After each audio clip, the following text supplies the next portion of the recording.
Qazi Hacı Vəliyev həbs olunubdur. Ataların belə bir misalı var. El üçün ağlayan iki gözündən olar. Amma Hacı Vəliyevin iki gözü yox, bir gözü var idi. Bir gözünü vətən uğrunda, mübarizədə, müharibədə qoymuşdu. Digər gözünü isə el üçün, oba üçün qoydu.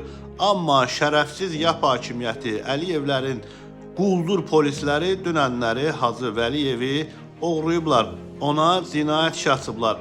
Xalq isə oturub baxacaq.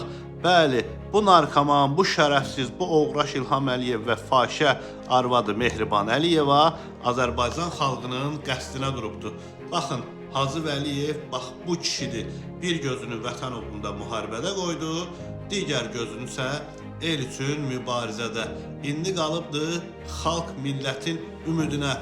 Xalq qalxmalıdır və bu qazini azad elətdirməlidir. Yoxsa hamımızı qayıracaq.